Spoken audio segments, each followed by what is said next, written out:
कुछ हफ्ते पहले मैंने आपको मौर्य साम्राज्य के बारे में बताया था, जो दक्षिण एशिया का एक शक्तिशाली राज्य था। लेकिन चीजें वैसी नहीं रहीं जैसी मैंने सोची थीं।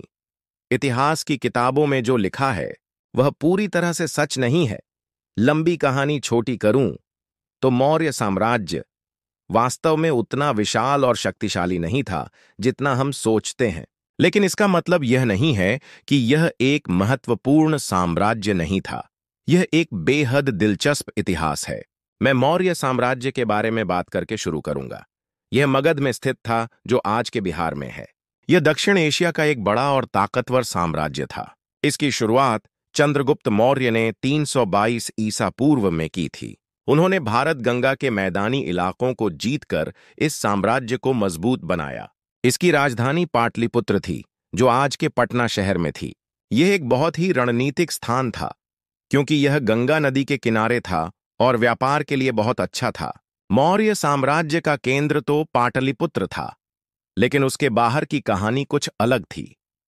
साम्राज्य की सीमाएं वास्तव में कितनी बड़ी थीं, यह सैनिक कमांडरों पर निर्भर करता था। ये कमांडर छोटे छोटे किलेबंद शहरों को नियंत्रित करते थे। यह बहुत दिलचस्प है, क्योंकि इसका मतलब है कि साम्राज्य की वास्तविक सीमा हमेशा बदलती रहती थी, कभी बड़ी होती, कभी छोटी। यह सब इस बात पर निर्भर करता था कि कौन से कमांडर वफादार थे और कौन नहीं। अब अशोक के बारे में बात करते हैं।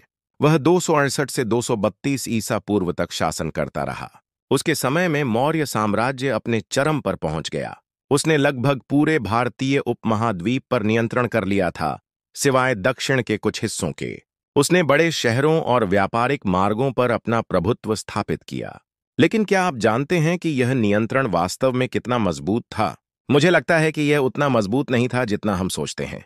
मैंने इस विषय पर कुछ शोध किया और मुझे कुछ दिलचस्प जानकारी मिली। अशोक के शासन के बाद साम्राज्य धीरे धीरे कमजोर होने लगा। यह बहुत आश्चर्यजनक है, क्योंकि अशोक को एक महान शासक माना जाता है, लेकिन लगता है कि उसके बाद के शासक उतने कुशल नहीं थे। लगभग 50 साल बाद साम्राज्य गिरावट की ओर चला गया, और फिर 185 ईसा पूर्व में एक बड़ी घटना हुई। पुष्यमित्र शुंग नाम के एक व्यक्ति ने अंतिम मौर्य राजा बृहद्रथ की हत्या कर दी और शुंग वंश की स्थापना की।